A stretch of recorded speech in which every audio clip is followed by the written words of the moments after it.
अस्सलाम वालेकुम वरहमतुल्लाहि वबरकातुहू। ऐ कौले खुदा ऐ कौले मोहम्मद, कुरान ना बदला जाएगा, बदलेगा जमाना पर ला कुरान ना बदला जाएगा। मेरे अजीज तलबा, गुज़रवी क्लास के अंदर हमें अंग्रेजी हुकूमत की तोसी के बारे में मालूमात हासिल कर चुके भी हैं। तो कर्नाटक की जंगों में कामयाबी हासिल करने के बाद अंग्रेज के लोग कर्नाटक की जंगों में कामयाबी हासिल करने के बाद उनको ये एक इरादा हुआ कि हमारी मुखालिफत कोई भी नहीं करेगा। यूरोप के ममालिक कुछ अंग्रेजों की मुखालिफत करते थे, तो वहां से कुछ यूरोपीय ममालिक भी क्या है अंग्रेजों के मुखालिफत करने से रोक रखा था। इसलिए रोक रखा था कि प्लासी की जंग और बक्सर की जंग में अंग्रेजों को कामयाबी हासिल हुई थी। तो प्लासी की जंग 1757 में हुई और बक्सर की जंग 1764 के अंदर हुई थी। तो ये दोनों जंगों के अंदर कामयाबी हासिल करने के बाद में उनको ये कुव्वत मिली, ये ताकत मिली कि हमारे को हराना ये लोग नामुमकिन की बात है बोल करके उनके जहनों के अंदर बात गूंज रही थी।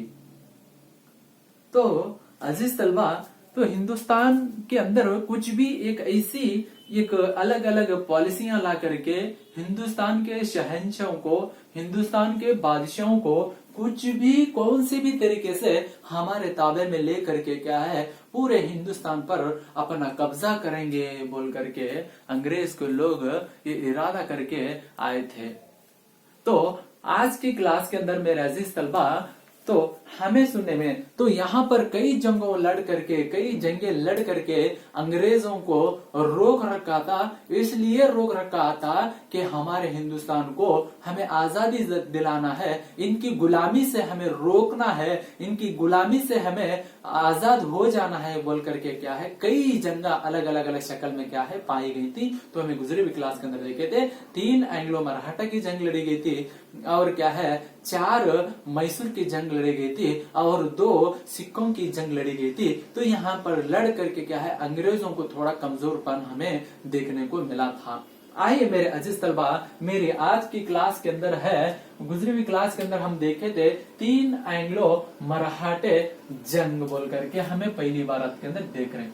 तो गुजरी हुई क्लास के अंदर पढ़े था ना। तो यहाँ 3 एंग्लो मराठा की जंग, 3 जंग करे। कौन? मराठा के लोग। कौन से लोग? मराठा के लोग। कितने जंग करे थे अंग्रेजों के खिलाफ? 3 जंगे क्या है अंग्रेजों के खिलाफ मराठा की जंग लड़ी गई थी। तो आज के क्लास के अंदर है मेरे अजीज तलबा पहली एंग्लो मराठा की जंग। कौन सी जंग वो? पहली एंग्लो मराठा की जंग। तो कहां से कहां तक ये लड़ी गई थी? कौन सी जंग है? मराठा की जंग। कहां से कहां तक बोलिए? 1782 से लेकर के 1775 तक। 1775 से लेकर के 1782 तक क्या है पहली एंग्लो मराठा की जंग लड़ी गई थी।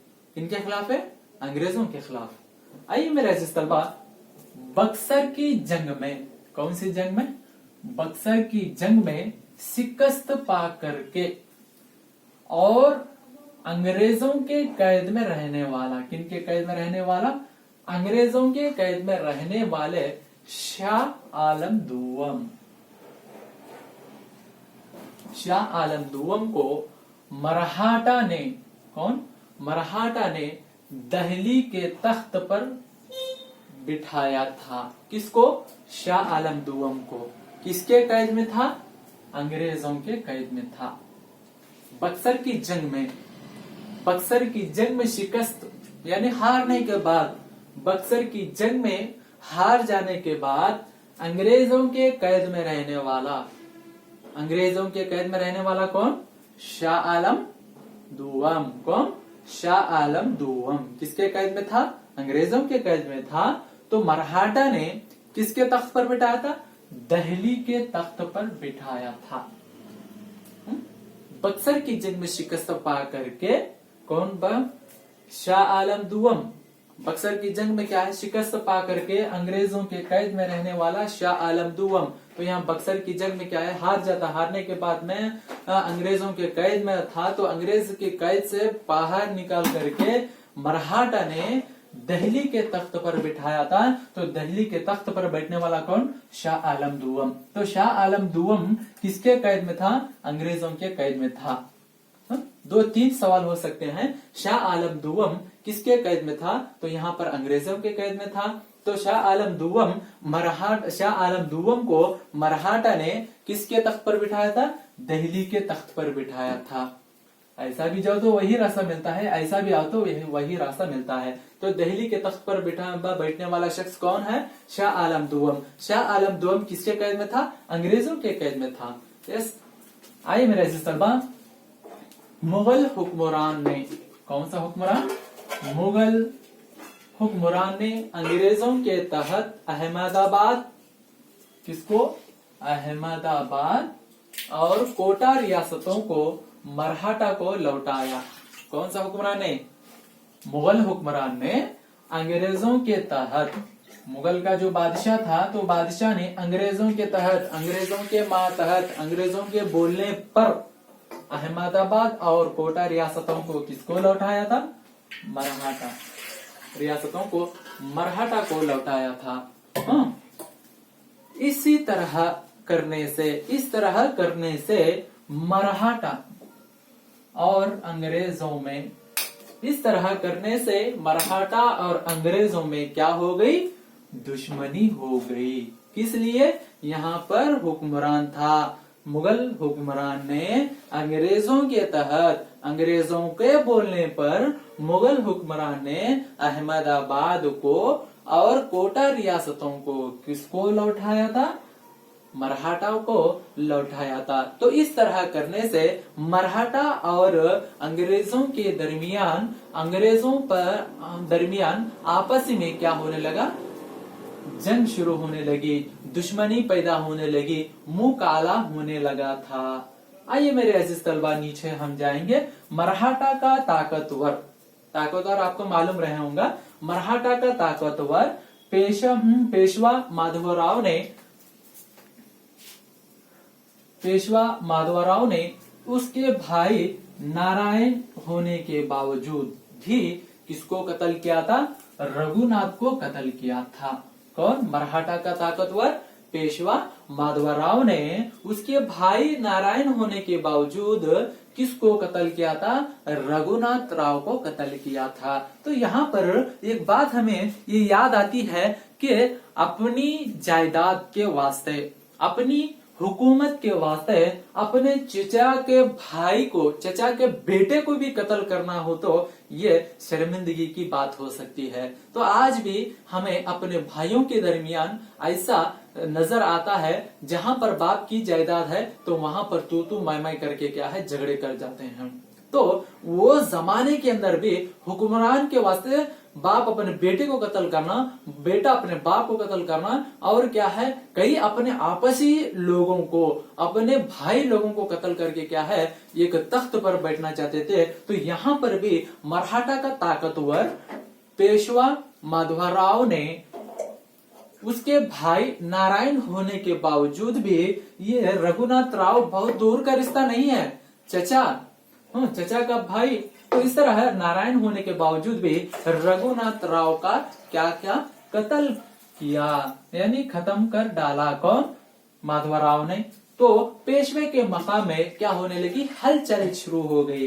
तो यहाँ पर अपने चचा के बेटे को या भाई को अगर नहीं छोड़ेंगे तो यहाँ पर एक शर्मिंदगी की बात हो सकती है। अगर ऐसा करे तो ये हमको इनको हटाना है तो बोल करके क्या तमाम लोग इकट्ठा होकर के क्या उसे हटाने की कोशिश करते हैं। तो यहाँ पर क्या है, उन तमाम लोगों के दरमियान क्या होने लगी, हलचल शुरू होने लगी। पेशवे के अहद को पूरा करने के लिए अभी उन तो कत्ल हुआ, कौन, रघुनाथ राव का कत्ल किया, लेकिन रघुनाथ राव का ये ख्याल था कि मुझे तख्त पर बैठना था। तो अभी तख्त पर बैठना था तो यहाँ से उसे कत्ल कर डाला। तो अभी दूसरों को तो चॉइस करना है, दूसरों को तो चुन लेना है।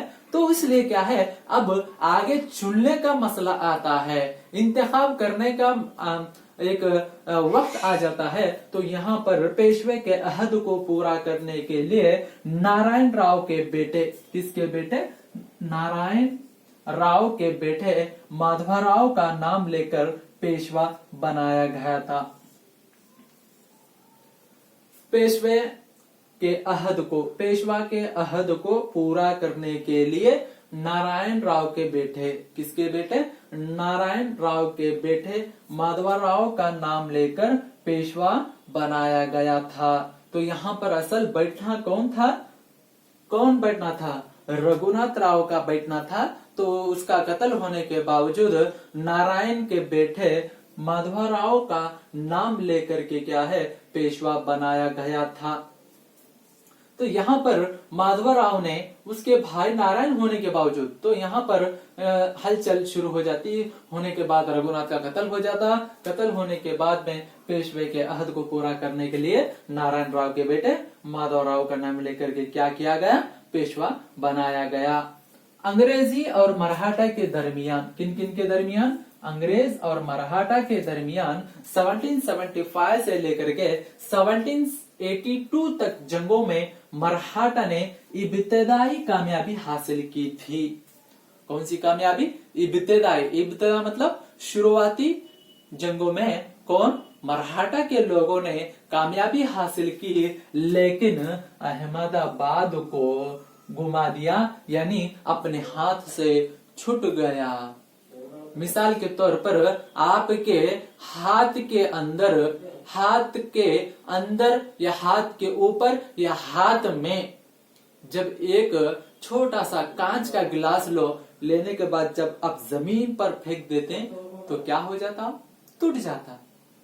फिर उसे बनाने आता, गया हुआ वक्त फिर वापस नहीं आता।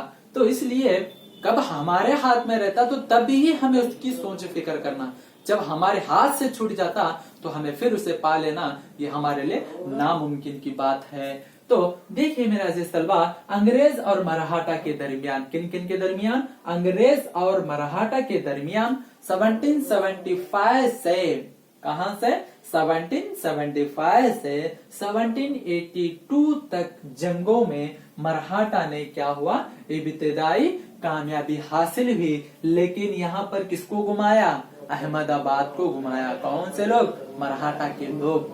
आइए मेरे अजीज तलबा, तो अभी यहाँ पर अपना नामाए अमल होना है। तो यहाँ पर अपना नामाए अमल होने के लिए कौन सी जंग पर उन्होंने अपनी जंग को खत्म कर डालते हैं, किस मुआहदे पर क्या है उन्होंने इस जंग को खत्म कर डालते हैं, वेरी इंपॉर्टेंट है। तो देखिए मेरा अजीज तलबा, मराठा को जंग को जारी न रखने पर, किनको, मराठा के लोगों को जंग जारी न रखने पर, कौन से, सालबाई मुआहिदा पर इस जंग को खत्म करती। तो वो पहली जंग कौन सी, पहली एंग्लो मराठा की जंग किस मुआहिदे पर खत्म हो रही, सालबाई मुआहिदे पर क्या है, पहली एंग्लो मराठा की जंग क्या हो जाती, खत्म हो जाती है।